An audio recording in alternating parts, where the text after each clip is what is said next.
Welcome to another episode of Time to Kill, where we kill time so you don't have to. And you can see, we have no clue what we're doing here, so. We're just making crap up. I'm just kidding. We're talking about deer calls on today's episode. And I don't necessarily have a favorite. I've used everything under the sun.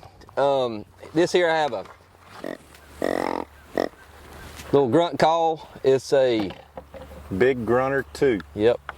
No, Buck Grunter 2. Spelled B-U-C. Yeah. And I don't know really where I picked this up at. The Extinguished, that's a good one. Yeah, I like this one. Yeah, I've got one of those in my bag too, and you can change it. Yeah, I'll let you get into that. That's right. That's your segment. But and I also have the old faithful. You hit this right here, and you give them a little. They come a running. Nah, not necessarily. But what I tell you, I can't. I'd like to see you do that. I did. I'm going to tell a story now. I got a story for y'all. I never. Now, just like Hunter, what Hunter just said, I didn't have my snort weeds with me, right? Well, I got a built-in one. Yeah, I got one in my bag like that I keep in my other bag. Anyway, my stick bag. I saw a buck coming down the edge of the field, right? And I'm off in this thicket, and I could barely see the field. Well, I lost sight of them. Didn't know they weren't. Here come two more bucks chasing does, running right by me. Not shooters. Well, I'm sitting there, and about 10, 15 minutes goes by, and I see this buck, and it's just getting daylight enough where you can, more than silhouette him. And the sun's hitting on his rack, and I'm like, oh my God, that's a giant, like a freaking stud.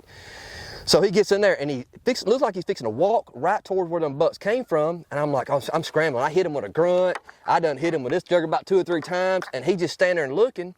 Well, all of a sudden, I seen a doe get up. I guess she was bedded over there, I don't know, and come in behind me.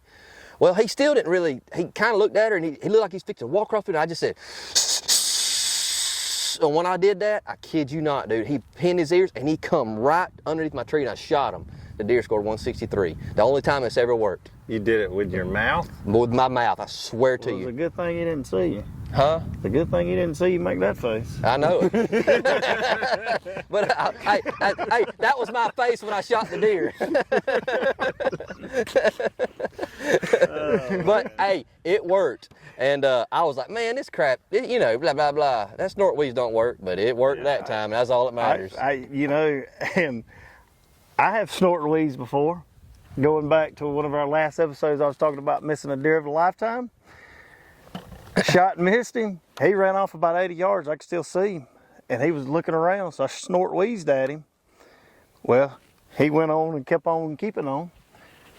2 minutes later, another nice 10-point come running up about 10 yards up under my stand and just looking around. Yeah. And I'm sitting there, I done missed a buck I'm trying to shoot at with a peep sight going. I'm not fixing to try this deer and miss another one in the same morning. So, I'll say there's something. That's the only time that which I didn't use a call. I've got a call just like this. I just used my mouth. I just threw it out there. It worked. That's all I know. Yeah. And I thank God it did, because he's hanging on my wall right now. But I did have to shoot him twice.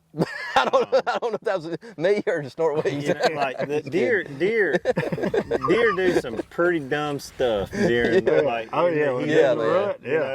rut. Yep. I have grunted deer out of the woods without a grunt before, just by going they were laughing at me last year. I just go it worked in Mississippi. Yeah, that's what I'm saying. Like try not drinking Dr. Pepper or anything before you do it, so you got a good clean throat. Get down deep with it. But I had a little.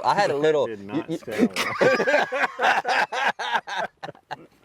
I was going to leave that one alone. I've had this work too a few times, and I shot one off the ground when I was about 16 or 17. I was just walking, where duck holes at, Mama's? Mm-hmm. I was just walking through the daggum thing. I didn't know what I was doing back then. I was just grunting up a storm, son. Well, I hear the brush coming, so I'm getting ready. And all of a sudden, this little scrub buck, 4 point, 6 point, whatever, I shot him. and he dropped right there. But I was just walking through the, just grunting. That You know? goes back to the trial and error that Trial we and were talking error, about yeah. in the feed episode. Yeah. Yeah. I'll go with mine. I have a couple of those calls, like when they came out with the snort wheeze and stuff, and you see them advertising on TV, and they have videos of deer snort wheezing and whatnot. But I'm gonna tell you something. I'm 39 years old. We're all 39. In 35 years of hunting, I have never witnessed a buck snort wheeze. And I know they do it because I've seen it on TV. I've seen it on, but I have never witnessed it. But I have tried it to with no success.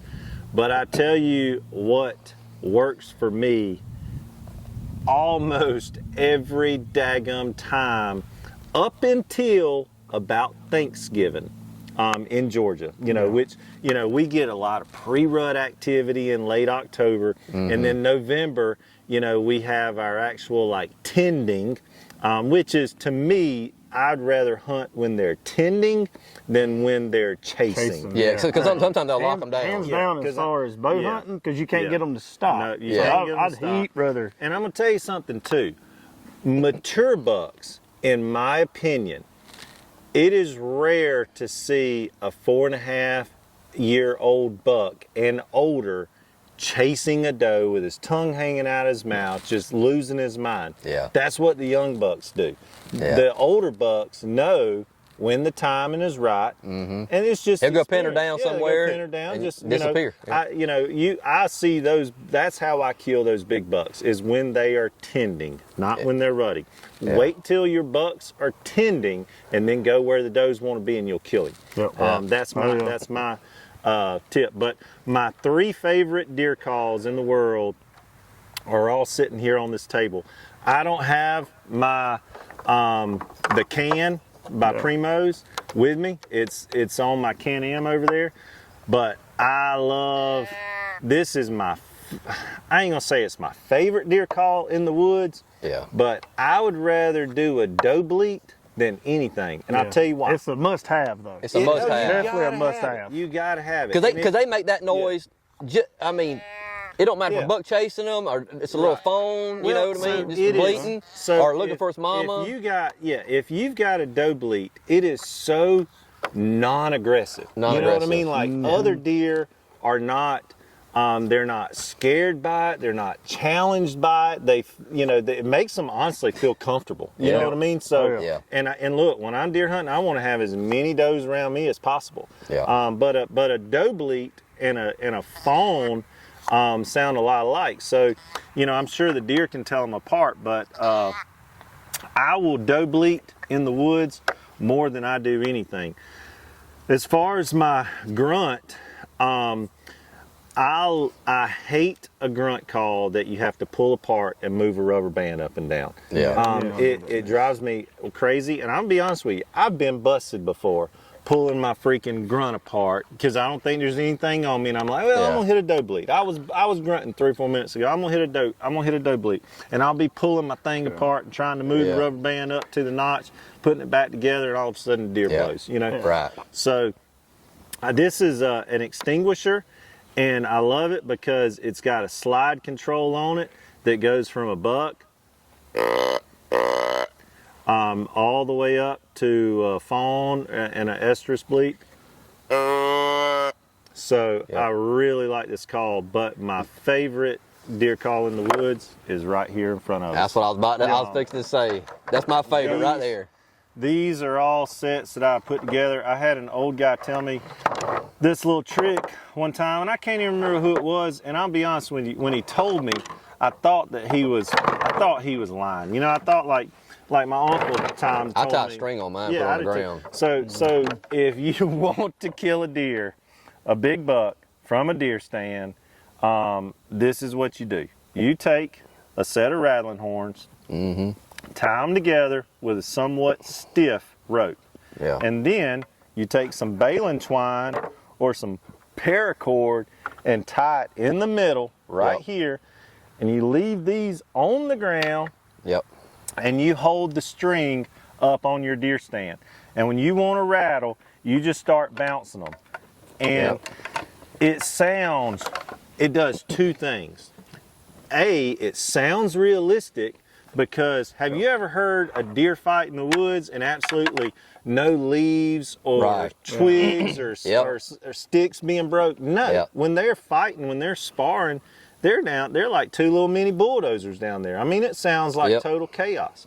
So when you're bouncing these things, and really, I like to take three. I like to take three down there because sometimes two of them will get twisted up. Yeah. But I like to put three on a string, hang them from my deer stand, and bounce them on the ground.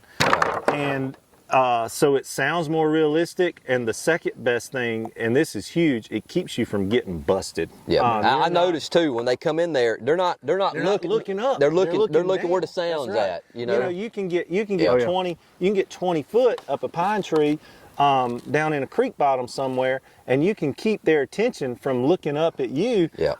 But I feel like it keeps me from getting busted. So I for every 10 times I've rattled, I've probably been busted 2 or 3 times. I mean, it's not an easy thing to do to be down there clanging horns together, Yeah. you know, in the middle of the deer woods and not get spotted, you know. yeah, by an old doe or something. By an old nanny doe or something like that. So, yeah, that is my go-to from the middle of October until after Thanksgiving. I do not go into the woods without a set of rattling horns, Yeah. and I prefer the real thing. Me too. They're a pain in the butt to carry around. Yeah. I like to take, you were talking about bungee cords the other day.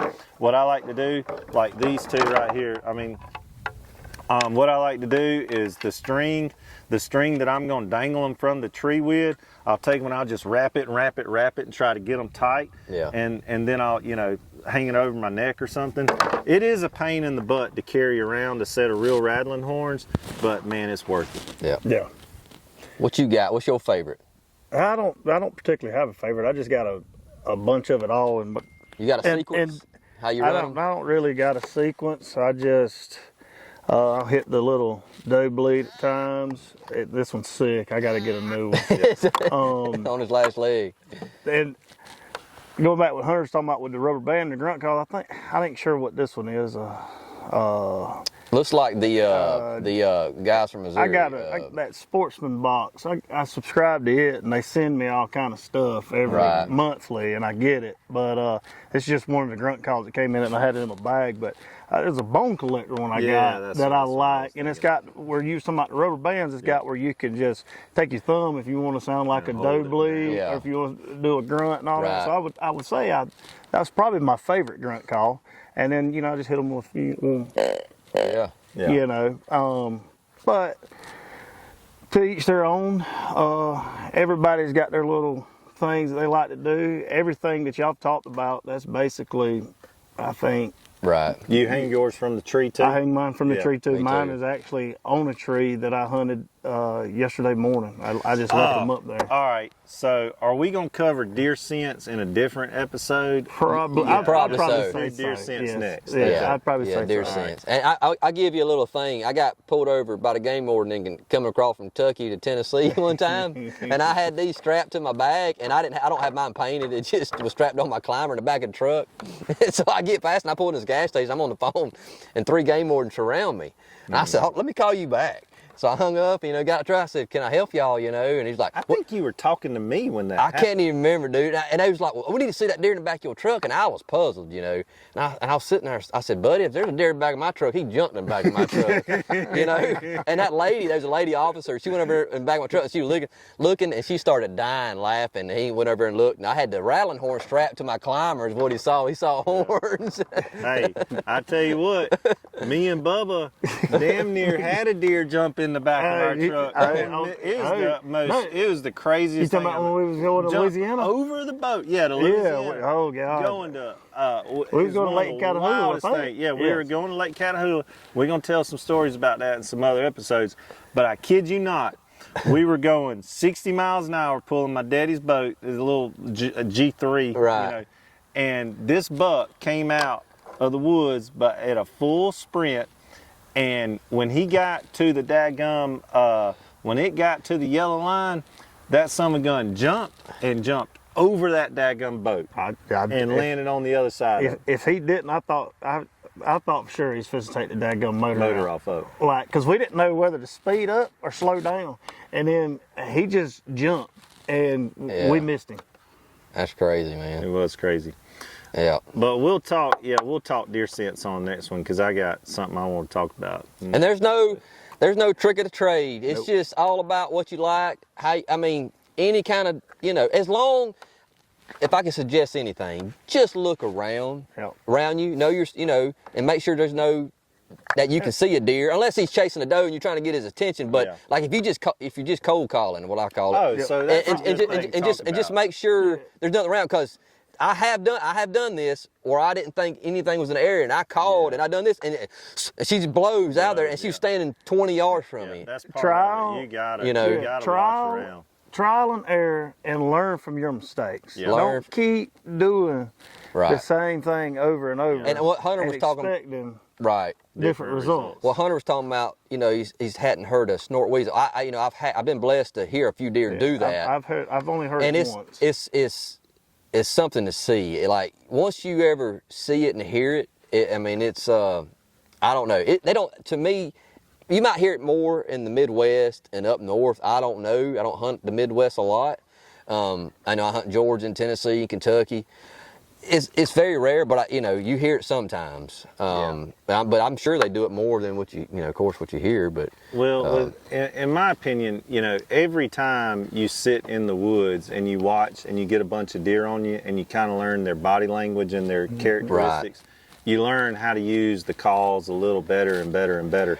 I used to be very reserved with my grunting, and people be like, don't overdo it. Yeah. And honestly, unless a deer is in close, I ain't saying just continuously grunt, but you know how bucks, they do what I call a mission walk. It's like they going somewhere, they got something on their mind. Yeah. Listen, if that buck is walking out across that field and you try and stop him, you ain't gonna stop him with this. Or to get a buck, get down to in there stop, dirty with him. like it's like more like like you really got to, if a buck's got somewhere on his mind he wants to be and you trying to get him to respond to you, you got to change his mind. What you just did, I heard that in Mississippi. First time I ever heard the deepest grunt I've ever heard. I ended up killing this deer. And I thought for sure, I was like, that's no way that was a deer. It was the deepest grunt I have ever heard. It sounded like, that's what it was doing. It wasn't a break in it. It was just continuous. Yeah. And I was just like, there's no way that was a grunt. Well, he stepped out of this thicket. It was a slew of stuff in there, He stepped out and he kept doing it. I was like, oh my God, lady, that is something, I wish I had it on video. I had an 8-point do that to me yesterday morning. I had a fine 8-point on. When I walked 4 miles, with that daggum dinosaur on my back. But I was down there grunting, and when it answered me, I thought to myself, I am about to kill an elk, because that thing, it did it just like this. It said, for just like 3 or 4 seconds, and I was like, good Lord, I couldn't even see it. Mature deer, and so what I did, because it's a mind game, right? Like, if I got a mature buck that is within earshot of me, the best way, in my opinion, to get him to come in, if he's not being aggressive, if he's not aggressive grunting at me, is to make him think I'm tending a doe. Because, like, what's going to make you madder than hearing one of your girlfriends? So I started tending grunting to him. I started, and just, I don't know, a minute and a half, he come in, and I saw he was a big old nice 8-point, but I didn't feel like dragging him 4 miles. And he wasn't but probably 130 inches, so, I let him go. But, just going back to what we're saying. Using this stuff all comes with time and experience in the stand and just observing deer. And you learn their body language. That's the tip. That's the main thing. And I know we're going to do an episode on it. Same way with turkeys. Yep. And which that's for another episode, but learning from your mistakes and watching, listening, and learning from your surroundings. Yep. Yeah. That's it. Close us out. Well, this is another episode of Time to Kill, where we kill time so you don't have to.